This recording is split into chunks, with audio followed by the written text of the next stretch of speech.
একটি কঠিন বার্তা দিয়েছেন ডক্টর মোহাম্মদ ইউনূস ভারতকে। প্রথম আলো এই হেডলাইনটি করেছে, আমি প্রথম আলোর নিউজটি আপনাদের সামনে তুলে ধরছি। ডক্টর ইউনূসের সামনে ভারতীয় কর্তৃপক্ষ শিশু আন্তর্জাতিক পর্যায়ে। আমার আপনার কপাল ভালো যে আমার দেশটাকে এখন একজন নোবেল বিজয়ী রিপ্রেজেন্ট করছে, যার সামনে ভারতীয় কুত্তার বাচ্চারা বলদের মতো গৈর খায়। ইন্ডিয়া ডক্টর মোহাম্মদ ইউনূসকে নিতে পারতেছে না, ডক্টর মোহাম্মদ ইউনূসকে এই আসনটাতে সহ্য করতে পারতেছে না, কারণ ডক্টর মোহাম্মদ ইউনূস ইন্ডিয়ার জন্য অনেক বড় হুমকির। একটু সুসংবাদ আছে, তবে আগে শুভ সংবাদটা আপনাদের দিয়ে দেই। শুভ সংবাদ হচ্ছে ওয়াকারুজ্জামান সম্পর্কে জুলকারনাইন সায়েরও এখন ওয়াকারুজ্জামানের স্বরূপ উদ্ঘাটন করছে। জেনেভায় আসিফ নজরুলের সঙ্গে ঘটে যাওয়া ঘটনাকে উদ্দেশ্য প্রণোদিত মনে করছেন সরকার। সরকারের গুরুত্বপূর্ণ উপদেষ্টাকে হেনস্থার ঘটনায় দ্রুত সময়ের মধ্যে পদক্ষেপ নিয়েছে পররাষ্ট্র মন্ত্রণালয়। দূতাবাস কাউন্সিলরকে ফেরত পাঠানো হচ্ছে এবং চাকরি হারাচ্ছেন লোকাল স্টাফ। জনতার প্রতি সম্মান দেখিয়ে মোস্তফা সরোয়ার ফারুকী প্রশংসাযোগ্য কাজ করেছেন। মোস্তফা সরোয়ার ফারুকীকে অন্তরের অন্তঃস্থল থেকে ধন্যবাদ জানাই। শাহবাগে যাওয়ার বিষয়ে তিনি ক্ষমা চেয়েছেন। সংস্কৃতি মন্ত্রণালয় থেকে শেখ মুজিবের ছবি সরালেন উপদেষ্টা ফারুকী। 0 পয়েন্টে আওয়ামী লীগ ভেবে ব্যক্তিদের উপর হামলায় জড়িতদের জবাবদিহির আওতায় আনতে হবে অ্যামনেস্টি। এখন অ্যামনেস্টি বিবৃতি দিচ্ছে, এই বিবৃতিটা নিঃসন্দেহে সরকারের বিরুদ্ধেই যাচ্ছে। সরকারের 4টি বড় ভুল, আওয়ামী লীগ লাভবান।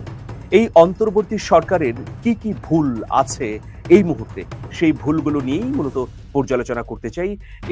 আসসালামু আলাইকুম সম্মানিত দর্শক, নতুন নিউজ ভিডিওতে জানাচ্ছি আপনাদের স্বাগত। আমি মাত্র পাওয়া তাজা এবং গরম খবর। আজকের এই ভিডিওতে আপনারা দেখতে পাচ্ছেন ভারতের সামনে কিন্তু পাঁচটি মহা বিপদ অপেক্ষা করছে। সেই বিপদগুলো কি আজকের এই ভিডিওটি সম্পূর্ণ দেখলে আশা করি সবকিছু বুঝতে পারবেন। সেই সাথে আমসালা সবকিছু হারিয়ে কিন্তু নিঃস্ব হতে চলেছে নরেন্দ্র মোদী, কারণ আওয়ামী লীগ এবং শেখ হাসিনাকে সাপোর্ট করে। সেই বিষয়গুলো দেখতে পারবেন আজকের এই ভিডিওতে সম্পূর্ণ বিস্তারিত মাধ্যমে। আশা রাখবো ভিডিওটি স্কিপ না করে সম্পূর্ণ দেখবেন, তাহলে সবকিছু বুঝতে পারবেন। আমি আর বেশি কথা না বাড়িয়ে আপনাদের বিস্তারিত ভিডিওতে নিয়ে যাবো। তার আগে ছোট্ট রিকোয়েস্ট, যারা এরকম ভিডিও পেতে পছন্দ করেন অবশ্যই চ্যানেল সাবস্ক্রাইব করে আমাদের সাথেই থাকবেন। চলুন তাহলে এই ভিডিওতে লাইক করে বিস্তারিত ভিডিওটি মোবাইল স্ক্রিন থেকে ধারাবাহিকভাবে দেখে আসি। সরকারের 4টি বড় ভুল, আওয়ামী লীগ লাভবান। এই অন্তর্বর্তী সরকারের কি কি ভুল আছে এই মুহূর্তে, সেই ভুলগুলো নিয়েই মূলত পর্যালোচনা করতে চাই। এর মধ্য দিয়ে আওয়ামী লীগ যে লাভবান হয়েছে সেটিও তুলে ধরতে চাই। এটার প্রথম এবং একমাত্র উদ্দেশ্য হচ্ছে সরকার যেন সচেতন হয়ে সোজা এবং সমান্তরাল পথে হাঁটে। প্রথম ভুল, এই মুহূর্তের প্রথম ভুল, ট্রাম্পের ছবি সহ আওয়ামী লীগের নেতাকর্মীদের আটক করা। একটা ছবি নিশ্চয়ই আপনারা দেখেছেন যে ট্রাম্পের ছবি সহ আওয়ামী লীগের নেতাকর্মীরা মিছিল করেছিলেন, সেই মিছিল থেকে ট্রাম্পের ছবি সমেত আটক করা হয়েছে। প্রথম কথা হচ্ছে যে পুলিশ কর্মকর্তার আওতায় এই পুলিশ বাহিনীর সদস্যরা ছিলেন যারা গ্রেফতার করেছেন, তারা তো এটা বলতে পারতেন যে আপনাদেরকে গ্রেফতার করা হলো, আপনারা ট্রাম্পের ছবি নামিয়ে রাখেন। তাদেরকে ট্রাম্পের ছবি সহ পোস্টার হাতে ধরিয়ে ফটো সেশন করার উদ্দেশ্যটা কি? তার মানে আওয়ামী লীগ যা চেয়েছিল তাই এই ছবির মধ্য দিয়ে হয়েছে। গ্রেফতার করার পর ফটো সেশন হবে, সেটা সাধারণভাবেই হতে পারত, তাদেরকে নিয়ে পুলিশ দাঁড়িয়ে ফটো তুলতে পারত, কিন্তু তাদের প্রত্যেকের হাতে ট্রাম্পের ছবি সহ পোস্টার ধরিয়ে দিয়ে ফটো সেশন করে ঘটা করে গ্রেফতার করা হয়েছে। তাহলে সাদা চোখে বা হঠাৎ করে বা আগের ঘটনা না জেনে যদি কেউ এই ছবি দেখে, তাহলে মনে করবে যে ট্রাম্পের ছবি হাতে থাকার কারণেই গ্রেফতার হয়েছে। এটা একটা ভয়াবহ বুদ্ধিবৃত্তিকহীনতা হয়েছে। এর প্রভাব কূটনৈতিকভাবে পড়তে পারে, এর প্রভাব আন্তর্জাতিক অঙ্গনে নানাভাবে মিথস্ক্রিয়ার মতো ছড়িয়ে যেতে পারে। এটা হচ্ছে প্রথম ভুল। আর তৃতীয় ভুল হচ্ছে, আপনারা জানেন মোস্তফা সরোয়ার ফারুকীর বিরুদ্ধে সারা দেশেই বিভিন্ন প্রান্তে প্রতিবাদ উচ্চারিত হচ্ছে। চট্টগ্রামের জামালখানেও এইরকম একটা প্রতিবাদের আয়োজন করেছিল তৌহিদি ছাত্র জনতা শিরোনামের একটি সংগঠন। সেই প্রতিবাদ কর্মসূচি থেকে 6 জন ছাত্রকে আটক করা হয়। এই ছাত্ররা কিন্তু কোনো সহিংসতা করেনি বা ভাঙচুরের পদক্ষেপ নেয়নি। তাহলে কেন আটক করা হলো? এদেরকে আটক করে থানায় নিয়ে যাওয়া হয়, এরপর জিজ্ঞাসাবাদ করা হয়, তারপর হেফাজতে ইসলামের ঊর্ধ্বতন নেতারা এসে তাদেরকে থানা থেকে ছাড়িয়ে নিয়ে যান। এই যে আত্মঘাতী পদক্ষেপ, এটা কে নিতে বলেছে? এটা কেন হলো? যদি মানুষ শান্তিপূর্ণভাবে প্রতিবাদ করে, এই সরকারের বিরুদ্ধে কণ্ঠ উচ্চকিত করে, সরকারের ভুলগুলো ধরিয়ে দিতে চায়, তাহলে তার কণ্ঠকে রুদ্ধ করবেন? 16 বছর তো এটাই হয়েছে। সেই পথেই এই সরকার এই ঘটনার ক্ষেত্রে পা বাড়ালো। এই ছাত্র জনতাই তো এই সরকারকে ক্ষমতায় বসিয়েছে। যারা ক্ষমতায় বসিয়েছে, এই সরকার বিপদে পড়লে সবসময় যারা পাশে থাকবে তাদেরই বুকে ছুরি মারা হচ্ছে। এগুলো কিন্তু ছোট্ট ছোট্ট আবেগের বিষয়। এই আবেগের জায়গাগুলো যখন নষ্ট হয়ে যাবে, তখন ছাত্র জনতা আর এই সরকারকে ওন করবে না, মনে করবে না যে এটা আমাদের সরকার, বরং মনে করবে আগের সরকারের এটা কেবলমাত্র ধারাবাহিকতা, কেবলমাত্র নাম পরিবর্তন, এর মধ্যে অভ্যুত্থানের চেতনার লেশ মাত্র নেই। কেন আটক করা হবে? মানুষকে কি প্রতিবাদ করতে দেবেন না? এই প্রতিবাদ এর অধিকার যেন অক্ষুণ্ণ থাকে, অনেকগুলো বিষয় ছিল নিশ্চয়ই। তার মধ্যে একটি গুরুত্বপূর্ণ বিষয় হচ্ছে কথা বলার স্বাধীনতা। এই কথা বলার স্বাধীনতার জন্যই সার্জিস আলম, হাসনাত আব্দুল্লাহ, নাহিদ ইসলাম, আসিফ মাহমুদ তারা জীবনের ঝুঁকি নিয়ে আন্দোলনে নেতৃত্ব দিয়েছিলেন। ১৬০০ বেশি মানুষ নিহত বা শহীদ হয়েছেন এই অধিকারকে বাস্তবায়ন করবার জন্য, দাবি আদায়ের জন্য। ৪০০ মানুষ চিরতরে অন্ধ হয়ে গেছে, ৬০০ মানুষ পঙ্গু হয়ে গেছে এবং ২০,০০০-এরও মানুষ আহত হয়েছে। তাহলে এত যে ক্ষয়ক্ষতি, রক্তদান, শাহাদাত বরণ, এগুলোর মধ্য দিয়ে কি আমরা এটাই পেলাম প্রতিবাদ করলেই আটক করবেন, থানায় নিয়ে জিজ্ঞাসাবাদ করবেন, ভয় দেখাবেন, চোখ রাঙাবেন, থামিয়ে দিবেন? তাহলে কি হলো? তাহলে কি জেইলাও সেই কদু? এই যে ফ্যাসিবাদী পথে হাঁটার প্রবণতা, এটা কেন আবার শুরু করলেন? এই ধৃষ্টতা কেন হচ্ছে? যারা আপনার প্রকৃত বন্ধু তাদের বুকেই ছুরি চালাচ্ছেন। ৬ জনকে আটকের জন্য অবশ্যই ক্ষমা চাওয়া উচিত সংশ্লিষ্টদের। চতুর্থ ভুল হচ্ছে একটা বয়ান, যেটা ফ্যাসিবাদের সময়কালে আমরা সবসময় শুনেছি, বিকল্পকে। এখনো কিন্তু বলা হচ্ছে, বিভিন্ন দপ্তরে যখন নিয়োগ দেওয়া হচ্ছে, সেই নিয়োগ নিয়ে যখন প্রতিবাদ উঠছে, তখন বলা হচ্ছে বিকল্পকে। বিকল্পকে এটা যদি জানতে চান, তাহলে আপনাকে ঢাকা বিশ্ববিদ্যালয়ের দেয়াল চিত্র বা গ্রাফিতির দিকে চোখ রাখতে হবে। তাহলে আপনি নিশ্চয়ই বুঝবেন যে আসলে বিকল্প কে। বিকল্প আমি, আপনি এবং আমরা সবাই। ভুল নাম্বার 4, সেটা হচ্ছে একটা কথা বলা হচ্ছে এছাড়া তো বিকল্প কেউ ছিল না। আমাদের লোক কোথায়? লোক তো পাওয়া যাচ্ছে না। লোকটা কি পাওয়া যাচ্ছে না? এই গণ অভ্যুত্থানের পক্ষের লোকদের চিনতে ভুল করা হচ্ছে চরমতম একটা ব্যর্থতা, এই সরকারের চরমতম একটা ভুল। লোক কিন্তু আশেপাশে আছে, তাদেরকে বিভিন্ন দলের ট্যাগ দেওয়া হচ্ছে, X, Y, Z, তাদেরকে নেওয়া যাবে না। গতিশীল পথে বা গতিশীল সরকার হিসেবে চিহ্নিত করতে হবে। সুতরাং যাদের শরীরে, চেহারায়, কর্মকাণ্ডে ট্যাগ আছে তাদেরকে বাদ দাও, তাদেরকে তাড়িয়ে দাও। এই যে প্রবণতা, এটা কত বড় আত্মঘাতী এবং ভয়াবহ। এই প্রবণতা যদি চলতেই থাকে তাহলে নিশ্চয়ই সেটা উপলব্ধি করবে এই সরকারই। আজকে ছাত্র জনতা যে বিপ্লবের উর্বর ভূমি পেয়েছে, মানুষের বিপুল সমর্থন পেয়েছে, তার পেছনে জনাব ইকতেদার আহমেদ, কবি আব্দুল হাই শিকদার এবং নুরুল কবিরদের অবদান রয়েছে। আমি এরকম আরো ১০০ জনের তালিকা উপস্থাপন করতে পারবো। সুতরাং যখন বলা হয় যে বিকল্প তো নেই, উপায় নেই, লোক নেই, আমাদের লোক কোথায়, যোগ্যতম লোক নেই, তখন আসলে কৃতদাসের মতো নিরন্তর হাসতেই ইচ্ছে হয়। ওই যে কবিতার 4টে লাইন আছে, দেখা হয় নাই চক্ষু মেলিয়া, ঘর হইতে 2 পা ফেলিয়া, একটি ধানের শীষের উপর একটি শিশির বিন্দু। আমি সংশ্লিষ্ট কর্তৃপক্ষকে চোখ খোলার আহ্বান জানাচ্ছি। ডক্টর ইউনূস উনি যদি কাউকে প্লে করে, he is a international player, let him play. উনার প্লেয়ার কোয়ালিটির কাছে আপনি আমি কিছুই না, উনাকে প্লে করতে দেন। ডক্টর ইউনূসের সামনে ভারতীয় কর্তৃপক্ষ শিশু আন্তর্জাতিক পর্যায়ে। আমার আপনার কপাল ভালো যে আমার দেশটাকে এখন একজন নোবেল বিজয়ী রিপ্রেজেন্ট করছে, যার সামনে ভারতীয় কুত্তার বাচ্চারা বলদের মতো গই খায়, তার সামনে দাঁড়াতে পারে না। আপনারা এটা মনে করেন না আমি বিএনপি করি না, জামাত করি না, তো সেক্ষেত্রে আমার কি তারা এখন ক্ষমতা চাচ্ছে না? আমি এটাও চাই না ডক্টর ইউনূস 20 বছর ক্ষমতায় থাকুক, কারণ ওনার বয়স 84 বছর। কিন্তু একটা জিনিস, এই মুহূর্তে ওনাকে নিয়ে যে দানবীয় খেলা চলছে, এটা বন্ধ হোক। দর্শক বৃন্দ, আপনারা এটা জানেন, আজকে গত 54 বছরের হিস্ট্রিতে ভারত এই প্রথম বাংলাদেশের মাটিতে কোটা বিরোধী আন্দোলনে ছাত্রদের দ্বারা পাছার মধ্যে লাথি খেয়ে তাদের পুতুল নিয়ে দৌড়েছে। এখন এই মুহূর্তে ডক্টর ইউনূসকে যদি সরানো হয়, বাংলাদেশের অর্থনীতি অলরেডি জাহান্নাম, আরো জাহান্নাম অবস্থা হবে। বাংলাদেশের সবকিছু ভঙ্গুর, এর চেয়েও খারাপ অবস্থায় যাবে। মির্জা ফখরুল ইসলাম আলমগীরের মতো লোকের কথা কারোই শোনা উচিত। বিএনপির মতো রাজনৈতিক দলের কথা এই মুহূর্তে আদৌ শোনা উচিত না। আমি বিএনপির বিপক্ষে যাচ্ছি না, আমি বিএনপির পক্ষে থাকছি। এই মুহূর্তে বিএনপি সরকার গঠন করলে ভারত তাদেরকে আওয়ামী লীগের চেয়েও কঠিন ভাবে ব্যর্থ করবে। India will set BNP for sure failure. India, Bangladesh জাতীয়তাবাদী দল এই কথা বুঝতে যদি ব্যর্থ হয়, তারা মায়ের পেটে বসে আছে। বাংলাদেশের বর্তমান অবস্থায় বাংলাদেশকে চালানোর মতো কোন যোগ্যতা, লোকবল, পয়সা বিএনপির নাই। আইন উপদেষ্টা অধ্যাপক ডক্টর আসিফ নজরুলকে জেনেভা বিমানবন্দরের সামনে হেনস্থার ঘটনাটি যে সরকার ভালো চোখে নেয়নি এবং একেবারে হালকাভাবে নেবে না, সে বিষয় শুরু থেকেই ধারণা করছিলাম। এবং হালকাভাবে যে নেয়নি তার প্রমাণ হিসেবে বলা যায় যে এরই মধ্যে জেনেভায় বাংলাদেশের স্থায়ী মিশনের শ্রম কাউন্সিলর কামরুল ইসলামকে স্ট্যান্ড রিলিজ করা হয়েছে, তাকে দ্রুততম সময়ের মধ্যে বাংলাদেশে ফিরে আসতে বলা হয়েছে। একই সঙ্গে সেখানকার আরেকজন স্থায়ী কর্মী মিজান নাম করে এক ব্যক্তি, তাকে বরখাস্ত করা হয়েছে। সেদিনের ঘটনায় বা সেই ফুটেজ যারা আমরা দেখেছি, অনেকের মধ্যেই প্রশ্ন উঠেছে সরকারের উপদেষ্টা পর্যায়ের যারা সদস্য কিংবা স্বাভাবিক সরকারের কোনো মন্ত্রী বিদেশে গেলে তার প্রোটোকল ব্যবস্থা কেমন, তাকে কোন ধরনের নিরাপত্তা দেওয়া হয়, আদৌ তারা প্রোটোকল পান কিনা, নানান ধরনের প্রশ্ন উঠেছিল।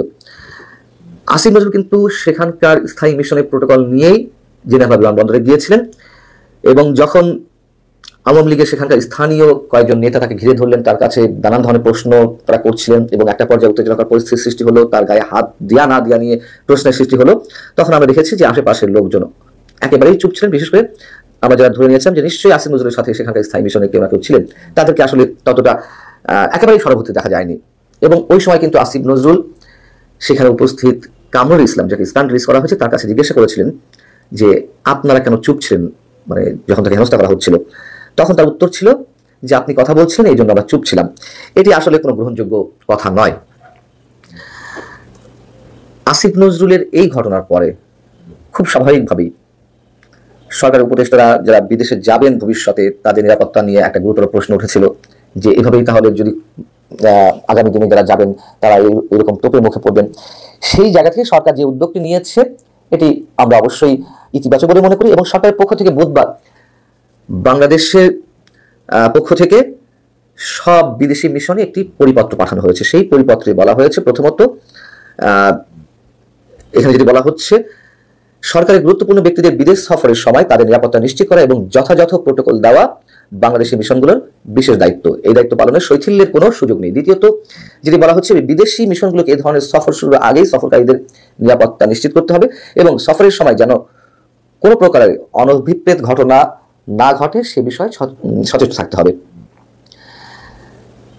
এখন প্রশ্ন হচ্ছে যে এই যে দুই ব্যক্তিকে, একজনকে বরখাস্ত করা হলো আর একজনকে স্ট্যান্ড রিলিজ দেওয়া হলো, শুধুমাত্র কি আওয়ামী লীগ সরকারের সময়ে তাদের নিয়োগ এই প্রশ্ন থেকে, অথবা তারা কেন সেখানে কোনো ধরনের ব্যবস্থা নেয়নি এই জন্য তাদেরকে আওয়ামী লীগের দালাল বা তাদের তাবেদার অথবা সেখানকার স্থানীয় আওয়ামী লীগ নেতাদের সহযোগী এরকম মনে করেই তাদের বিরুদ্ধে ব্যবস্থা নেওয়া হলো। প্রশ্ন হচ্ছে যে সূক্ষ্ম পর্যালোচনা করে এই ধরনের ব্যবস্থা সরকার নিয়েছে কিনা। দেখুন, যদি বলা হচ্ছে এখানে যে কামরুল ইসলামের জেনেভায় শ্রম উইং এ তার জয়নিং হচ্ছে 2021 সালে, আর এর আগে তিনি বাংলাদেশের প্রবাসী কল্যাণ মন্ত্রণালয়ের সচিবের একান্ত সচিব ছিলেন।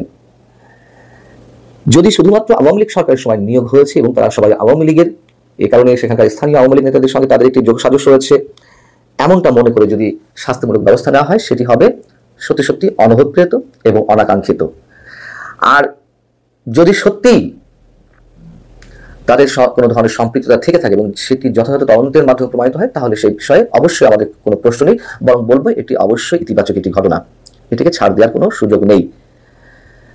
আসিফ নজরুল যেদিন হেনস্থার শিকার হয়েছিলেন, যেটি বাস্তবতা, অবশ্যই আমাদের অনেকের কাছে বিষয়টি ভালো লাগেনি, আবার অনেকে খুশি হয়েছিলেন।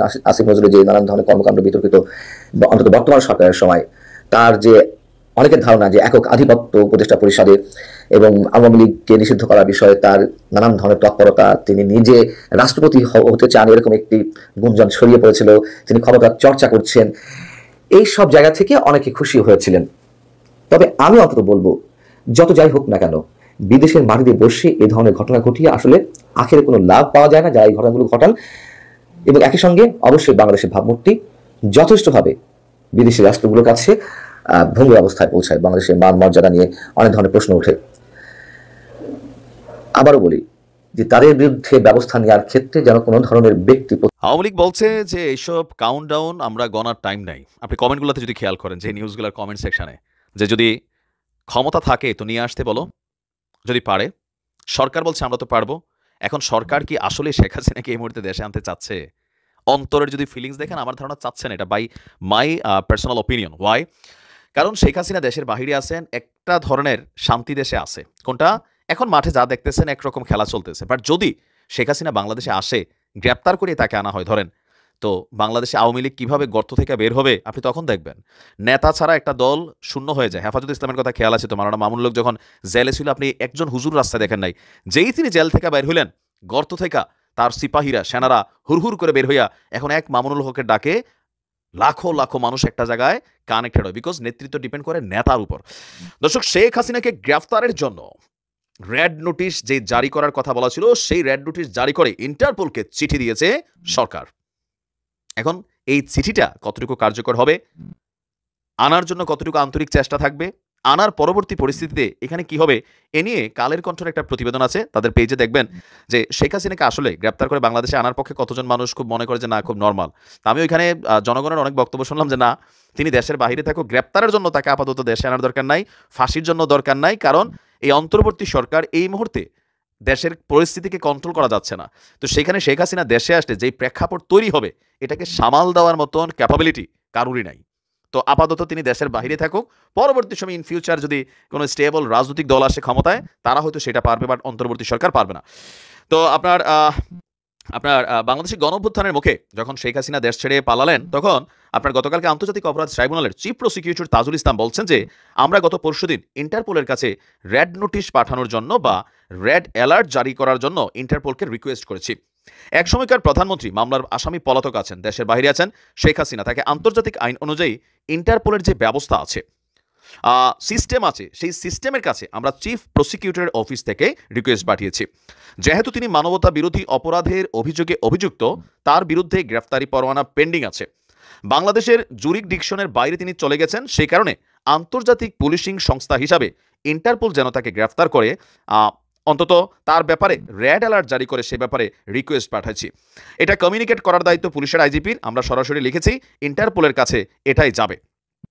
এখন ইন্টারপোল এই কাজটা কত দ্রুত করতে পারবে, তো এরকম অনেক রেড অ্যালার্ট কিন্তু অতীতেও তারেক রহমান থেকে শুরু করে অনেকের জন্য শেখ হাসিনা সরকার জারি করে রেখেছেন, কারোর বেলায় সক্ষমতা পেয়েছেন, অনেকের বেলা পাননি। এখন শেখ হাসিনা যেহেতু ভারতে আছে, ভারত সরকার জীবনেও এই রেড ইন্টারপোলের এতটা সাহস নাই ভারত থেকে শেখ হাসিনাকে বাংলাদেশে ধরে এনে পাঠাবে, মোদির সরকার এতটা আবার উদার না। তো এখন সরকার এটা হয়তো যেহেতু একটা পাবলিক দাবি বা পলিটিক্যাল বক্তব্যের অংশ হিসেবে অনেকেরই দাবি, তো সেই জায়গাটাকে ফোকাস করা হয়তো একটা প্রেশার ক্রিয়েট করতে চাচ্ছে বা জনগণের জন্য একটা মেসেজ ক্রিয়েট করতে চাচ্ছে। কিন্তু আদৌ ইন্টারপোলের মাধ্যমে শেখ হাসিনাকে দেশে এনে বিচার করাটা এটা কিন্তু আসলে তো সোজা না।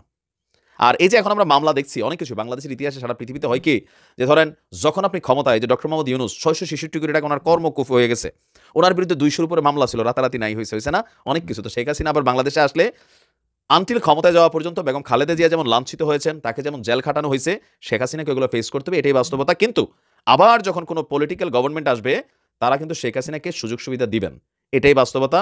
শেখ হাসিনার ফাঁসি দিবে, এটা আসলে কল্পনার বাহিরের একটা দৃশ্য অন্তত বাংলাদেশের রাজনীতিতে। আর যে পলিটিক্যাল দলগুলো আছে, জামাত ছাড়া বিএনপি, জাতীয় পার্টি, কেউই শেখ হাসিনার ফাঁসি চাইবেন, এটা মনে রাখেন। কারণ তারা যতই বিভাজিত হোক, একটা জায়গায় এক, যে আমরা বড় যে রাজনৈতিক দলগুলো আছি, আমরা মিলে একটা লেভেলে মিল থাকতে হবে যেন আমাদের অস্তিত্ব ভেনিশ করা না যায়।